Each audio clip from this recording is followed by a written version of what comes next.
নমস্কার বন্ধুরা, আবার একটা নতুন রেসিপিতে আপনাদের স্বাগত। আজ বানিয়ে দেখাবো গার্লিক পেপার চিকেন। এর জন্য লাগবে একটা বড় সাইজের রসুনের কোয়া আর 10 গ্রামের মতো আদা, 4টে কাঁচা লঙ্কা খুব ভালোভাবে মিক্সিতে পেস্ট করে নেব।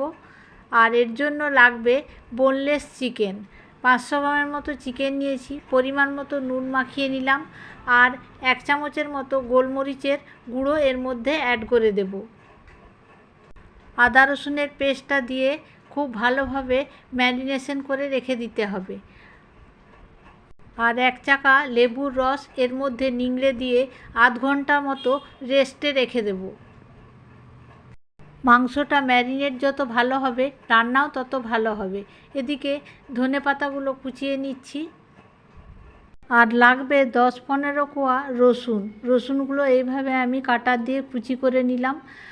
আর ফ্রাই প্যানে তেল গরম করে চিকেনগুলো এইভাবে ভেজে নিতে হবে। হালকা ব্রাউন কালারের করে ভেজে নিলেই হবে। গ্যাসের ফ্লেমটা লো ফ্লেমে রাখতে হবে। চিকেনগুলো এখানে ভাজা হয়ে গেছে, প্লেটের মধ্যে তুলে রাখলাম। এরপর ফ্রাই প্যানের মধ্যে একটা কিউব বাটার দিয়ে দিলাম। আপনারা চাইলে 2টো কিউবও দিতে পারেন। তারপর কুচিয়ে রাখা রসুনগুলো এর মধ্যে দিয়ে দিলাম। আর একটা বড় পেঁয়াজটা অপশনাল, দিলেও হবে না দিলেও হবে। আর 1 প্যাকেটের মতো গোলমরিচ গুঁড়ো লাগবে। তারপর খুব ভালোভাবে নেড়ে চেড়ে লাল করে ভেজে নিলাম আর ভেজে রাখা চিকেনগুলো এর মধ্যে অ্যাড করে দিলাম। চিকেনটা খুব ভালোভাবে কষানো হয়ে গেছে, এর থেকে একটা সুন্দর ফ্লেভার বের হচ্ছে।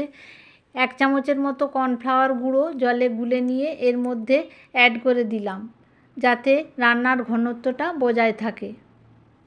রান্নাটা প্রায় হয়ে এসছে। এরপর আগে থেকে কুচিয়ে রেখেছিলাম ধনেপাতাগুলো এর মধ্যে ছড়িয়ে দেব আর 1 চাকা লেবুর রস এর মধ্যে নিংড়ে দেব। এটা রুটি, লুচি, পরোটা, এমনকি পাউরুটির সঙ্গে দারুণ খাওয়া যায়। আর সন্ধ্যাবেলায় এমনি খালি মুখেই খাওয়া হয়ে যায়। 500 গ্রাম চিকেনের জন্য ছোট প্যাকেটের 1 প্যাকেট গোলমরিচ গুঁড়ো আর 2টো কিউব বাটার দিলে এই রান্নার দারুণ টেস্ট আসে। আমি ঝাল কম দেওয়ার জন্য গোলমরিচের গুঁড়োটা একটু কম দিয়েছি। আপনারা এই রান্নাটা বাড়িতে ট্রাই করে দেখবেন, দারুণ লাগে। আর কমেন্টে জানাবেন কেমন লাগলো।